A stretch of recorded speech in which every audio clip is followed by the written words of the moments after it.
আজকে আমরা দেখি যে গণঅভ্যুত্থান পরবর্তী সময়ে সমস্ত মানুষের সমান অধিকার প্রতিষ্ঠিত হবে, পাহাড়ে এবং সমতলে সমস্ত মানুষের সমান অধিকার থাকবে, এই জিনিসটাই কিন্তু আমরা দেখতে চাই।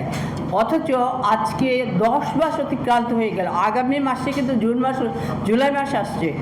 এতদিন পরে কিন্তু আমরা দেখি যে আমাদের পাহাড়ি বন্ধুদের আজকে কথা বলার অধিকার নেই, সেখানে কার্যত সেনা শাসনের মতো আজকে সেনাবাহিনী সেখানে অবস্থান করছে।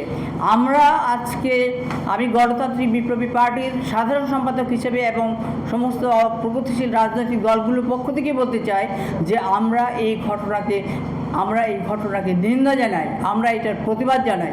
এবং 12 তারিখে ওনারা যে কল্পনা চাকমা অপহরণের 29 বছর পার হয়ে গেল, এখনও পর্যন্ত কোনো রকম তাকে খুঁজে পাওয়ার কোনো অবস্থা করা হয়নি। আপনারা জানেন যে তাদের মাইকেল চাকমা, তাকেও আজকে আয়না ঘরে রাখা হয়েছিল এবং সেখান থেকে তিনি মুক্তি পেয়েছেন, কিন্তু এখনও পর্যন্ত কল্পনা চাকমা মুক্তি পাননি এবং তিনি কোথায় আছেন তার অবস্থান সম্পর্কে পর্যন্ত আমরা কিন্তু জানতে পারছি না। এই 29টা বছর কিন্তু আজকে হিল উইমেন্স ফেডারেশন এবং তাদের সাথে আমরা যারা গণতান্ত্রিক প্রগতিশীল শক্তি আছি, আমরা কিন্তু তাদের সাথে কিন্তু একাত্ম হয়ে আমরা কথা বলেছি। আমি শেষ কথা যেটা বলতে চাই, আমাদের প্রত্যাশা হচ্ছে গণ অভ্যুত্থানে আজকে যারা অংশগ্রহণ করেছেন, আজকে ফ্যাসিস্ট সরকারের বিরুদ্ধে যারা লড়াই করেছেন, ওই সমস্ত বন্ধুদের মধ্যে আজকে পাহাড়ে এবং সমতলের যে আদিবাসীরা আছেন তাদের অত্যন্ত জোরালো ভূমিকা ছিল, অত্যন্ত সরকারি ভূমিকা ছিল। তাই তাদের প্রতি কোনো রকম বৈষম্য প্রদর্শন না করে আজকে তাদের সমান অধিকার প্রতিষ্ঠা করা হোক। কল্পনা চাকমা এখন কোথায় সেই সম্পর্কে রাষ্ট্রের তদন্ত এবং রাষ্ট্রের আজকে তদন্ত করে সেটার বিচার করা, অনুসন্ধান করা, সেটা আমরা আসলে বের করতে চাই। এবং 12 তারিখে যে ঘটনা হয়েছে, এই ঘটনার আমরা তীব্র নিন্দা জানাই।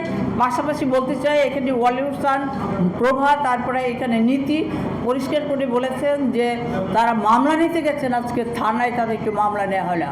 এই পুলিশ তাহলে কার পুলিশ? এই পুলিশ কি জনগণের পুলিশ নয়? এই পুলিশ কি আসলে জনগণকে সেবাদান করবার পুলিশ নয়? অথচ আমরা দেখছি ফ্যাসিস্ট সরকারের সময় পুলিশ যেই ভূমিকা অবতীর্ণ হয়েছিল, আজকে এই গণঅভ্যুত্থান পরবর্তীতে সরকার সেই একই ভূমিকা পালন করবে, এটা কিন্তু কোনোভাবেই আমাদের কাছে কাম্য নয়। আমরা দেখতে চাই এই ঘটনায় যাদেরকে আহত করা হয়েছে, ওনারা যে অভিযোগ দাখিল করেছেন তার সুস্পষ্ট তদন্ত হোক এবং সুস্পষ্ট বিচার হোক।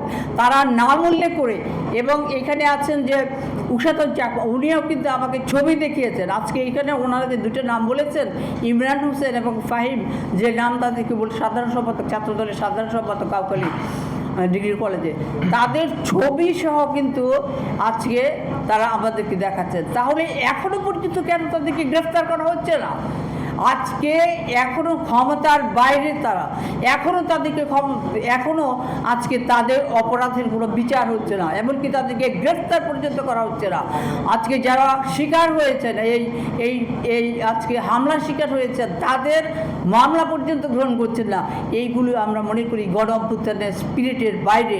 গণ অভ্যুত্থান আমরা করেছিলাম এই জন্যই যে ফ্যাসিস্ট শাসনকে হটিয়ে প্রকৃতপক্ষে একটা গণতান্ত্রিক এবং সমস্ত মানুষের সমান অধিকার প্রতিষ্ঠার একটা সরকার, সমান অধিকার প্রতিষ্ঠার একটা শাসন ব্যবস্থা, একটা সমাজ ব্যবস্থা প্রতিষ্ঠিত হবে, সেই আকাঙ্ক্ষা থেকে, সেই স্বপ্ন থেকে আজকে সেই গণ অভ্যুত্থানের সেই স্পিরিটের বাইরে অবস্থান নিয়ে আজকে এখানে যে কাজ করা হচ্ছে, এই যে আমাদের পাহাড়ি ভাইদের সাথে, বোনদের সাথে যে আচরণ করা হচ্ছে এবং তাদের সাথে সংহতি প্রকাশ করতে গিয়ে 12 তারিখে যে ঘটনা করা হচ্ছে, এটার সুস্পষ্ট বিচার করবেন সরকার, এই জিনিসটা আমরা দেখতে চাই। আপনাদের সবাইকে ধন্যবাদ।